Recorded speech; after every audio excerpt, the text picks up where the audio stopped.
Did Mary miss something? Let's see how she might have continued the conversation. Oh, and it smelled so good. I sure would like to have a cup right now. Oh, and you too, poor dear. You must think me so rude.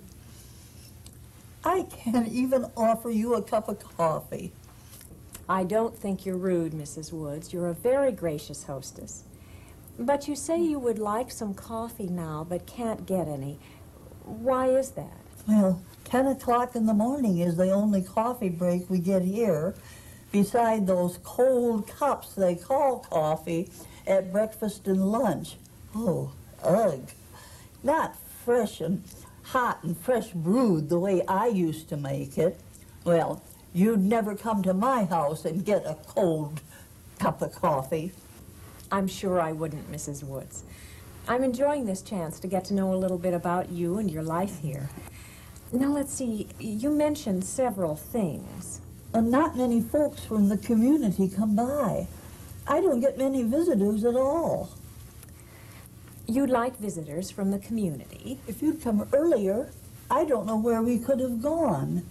Most times I can't hear myself think, it's on so loud.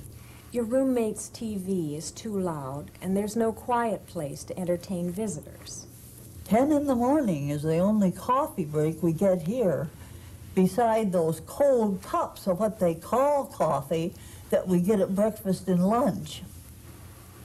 You'd like coffee more often than breakfast, lunch, and 10 a.m., and the coffee served at meal times is cold. You must think me so rude.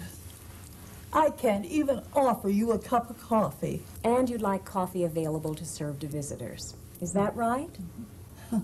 Oh, dear me. Did I really complain that much? Oh, I'm so sorry to bother you with these petty details. Oh, there's no need to apologize, Mrs. Woods. Those are important aspects of your everyday life. And after all, this is your home now, and you have every right to ask for some improvements. Well, I suppose so. That's why I'm here, to see if I can help in any way. Now, of the concerns that you mentioned, which is the most important to you? The coffee, I guess. Yes, the coffee. There's no sense in inviting people to come and see you if you can't serve them a hot cup of coffee, is there? The kitchen help, though. They say they can't be making coffee 24 hours a day. Oh, you've mentioned this to someone about the coffee? Yeah, they don't seem to do anything about it. Would you like me to see what I can do? Well, certainly. If you don't mind being bothered. If you can get it, yes. Well, it's no bother at all. I'll talk to some of the other residents to see if they have the same problem, and to the Residence Council president to see if they've been involved, and then to the food services supervisor. Do you mind if I mention your name? Well, I don't know. If they think I'm a complainer, they might ask me to move.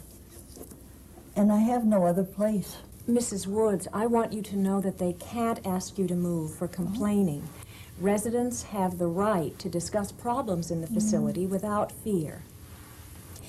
What if I interviewed some other residents and talked to the food services supervisor without mentioning your name?